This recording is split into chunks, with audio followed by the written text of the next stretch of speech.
One night, a 17-year-old girl named Isabella was aboard a flight over the Amazon rainforest. Isabella, a recent high school graduate from Peru, was flying home with her mother to meet her father for Christmas. Suddenly, a lightning bolt struck the plane's wing, causing the motors and turbines to fail. The plane nosedived, throwing the passengers into panic. Terrified but still strapped into her seat, Isabella was ejected from the disintegrating aircraft and found herself free-falling thousands of feet toward the ground. She blacked out just before impact. She had fallen an estimated 10,000 feet, but the thick jungle canopy had miraculously cushioned her landing, saving her life. The next morning, Isabella awoke badly injured.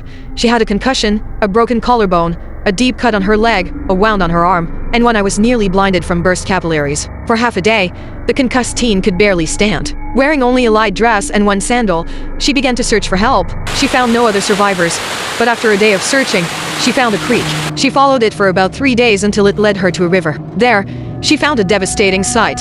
A row of plane seats with 3 deceased passengers still strapped in. Determined not to suffer the same fate, Isabella continued on. She walked until she heard rescue planes circling above. She screamed and waved, but the dense forest canopy made her invisible to them, and the planes eventually left. Isabella was crushed, believing the search would soon be called off. Her situation worsened when she realized a botfly had laid eggs in her arm wound. The larvae were now hatching beneath her skin, causing excruciating pain and threatening her limb. Despite this agonizing ordeal, Isabella refused to surrender and kept following the river, sometimes floating along the edge when she was too weak to walk. 6 more days passed without a sign of human life. Exhausted and starving, she stopped to rest on the riverbank. When she awoke, she saw a small, unattended boat nearby, suggesting people might be close. Following a small footpath up a hill, which she was so weak she had to crawl up, she found a small, abandoned hut. The next day, as she lay debating her next move, Isabella heard voices. Suddenly, 3 local lumberjacks emerged from the forest. They were shocked to find the skinny, injured girl covered in blood and grime. Having heard about the plane crash on the radio,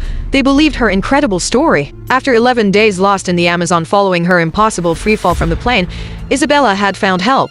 The men fed her, gave her first aid, and used a canoe to take her to a populated area for medical treatment. Tragically, Isabella later learned that her mother, like everyone else on the flight, had not survived the crash. However, she was eventually reunited with her father, an incredible ending to a true story of unparalleled survival that took place in Peru.